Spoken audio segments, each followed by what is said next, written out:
Olá, seja bem-vindo a essa edição. Você acompanha agora as principais notícias do Brasil e do mundo. O Brasil atingiu o menor nível de pobreza e extrema pobreza da série histórica do IBGE. A pesquisa mostra que mais de 8 milhões de pessoas saíram da linha da pobreza no país em um ano. Em 2023, o Brasil alcançou os menores níveis de pobreza e extrema pobreza desde 2012. Os dados constam na pesquisa Síntese de Indicadores Sociais 2024, que traz análises sobre as condições de vida da população brasileira. Segundo o IBGE, são consideradas pessoas em situação de pobreza aquelas que recebem 665 por mês, conforme o que é estimado pelo Banco Mundial. Já aquelas em situação de extrema pobreza são as que ganham R$ 209 por mês. Entre 2022 e 2023, 8 milhões e 700 mil pessoas saíram da pobreza no país. O número total desse público recuou de 67 milhões e 700 para 59 milhões, o menor contingente em 11 anos. Em proporção, passou de 31% para 27% da população. Já no caso da extrema pobreza, no mesmo período, 3 milhões e 100 mil pessoas saíram dessa situação. O público total recuou de 12 milhões e 600 mil para 9 milhões e meio, chegando ao menor patamar desde 2012. Em termos percentuais, a queda foi de 5,9% para 4,4% da população. De acordo com o IBGE, a queda na pobreza em 2023 é resultado principalmente do dinamismo no mercado de trabalho e do aumento na cobertura de benefícios sociais. A pesquisa, as regiões Norte e Nordeste, tem as maiores proporções de pessoas pobres e extremamente pobres. Quando observado gênero e cor, mulheres e pessoas pretas e pardas são as mais atingidas.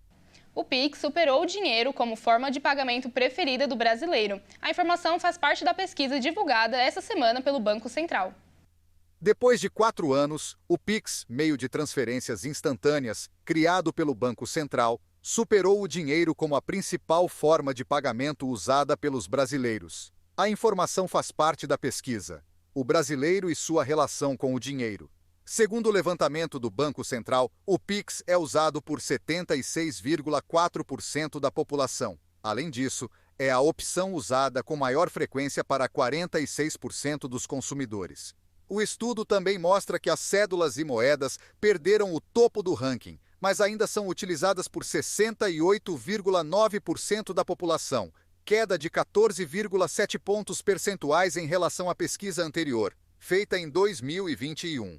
Cédulas e moedas são mais frequentes na população de menor renda.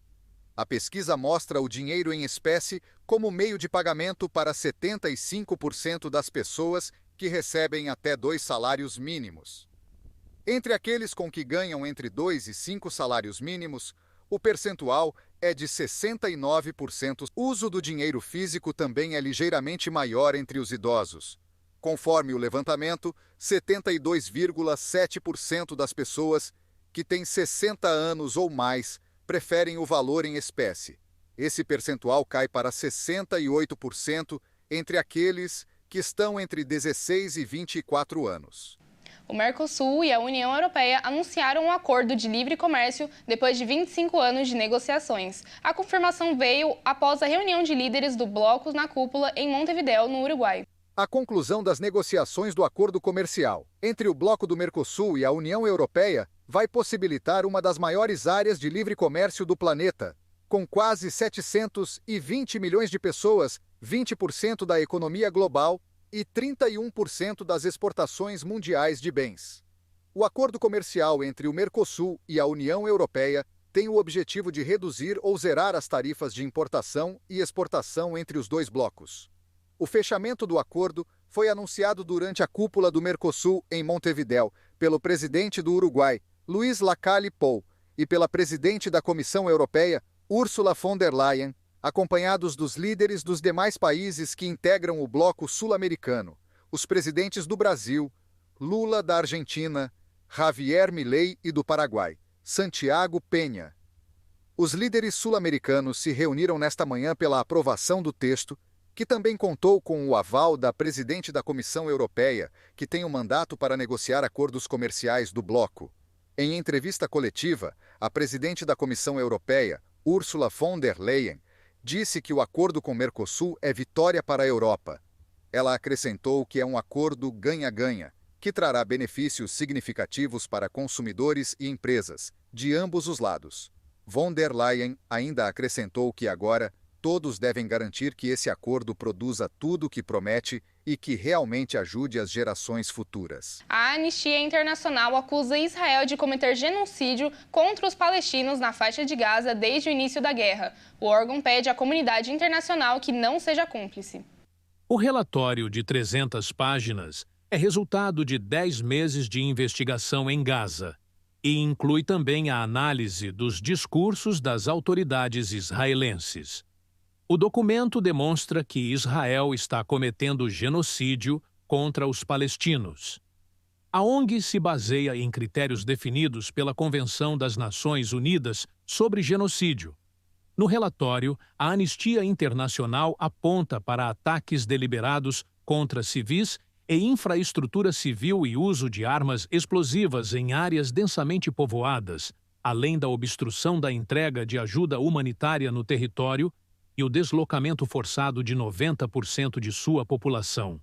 Desde o início da guerra, que teve início em 7 de outubro de 2023, 44.532 pessoas morreram em Gaza, a maioria civis, segundo dados do Ministério da Saúde do Hamas para Gaza, considerados confiáveis pela ONU. Segundo a ONU, em outubro de 2023, no início do conflito, Israel decretou um cerco completo ao território, que tem uma população de quase 2.400.000 habitantes, com o slogan sem eletricidade, sem água, sem gás. O exército israelense agora está impondo severas restrições à entrega de ajuda e os palestinos estão sujeitos à desnutrição, fome e doenças, de acordo com a Anistia Internacional. Israel rejeita as acusações de genocídio e acusa o Hamas de usar civis como escudos humanos. Desde o ataque do Hamas ao sul do país, que desencadeou a guerra, Israel tem reafirmado seu direito de se defender contra o movimento islâmico palestino.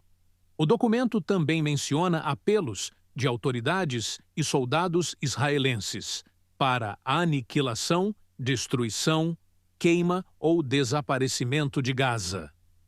Essas palavras sublinham não apenas a impunidade sistêmica, mas também a criação de um ambiente que incentive tal comportamento, frisa o documento.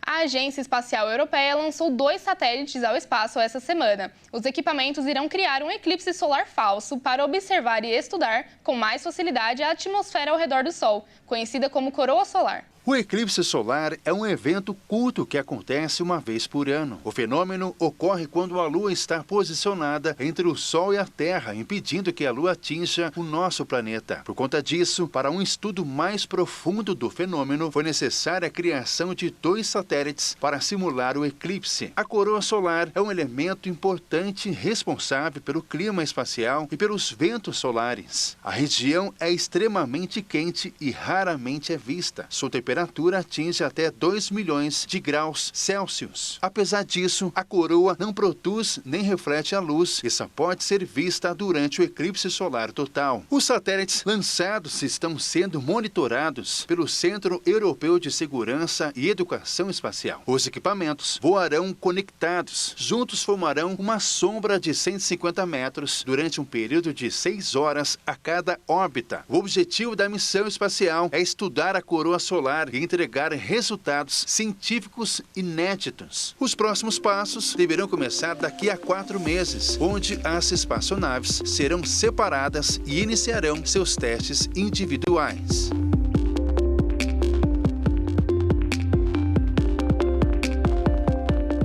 Essa edição fica por aqui. Se você quiser rever alguma das nossas reportagens, é só acessar o nosso canal no YouTube, Jornalismo Hit. Muito obrigada pela sua companhia, bom fim de semana para você e até mais!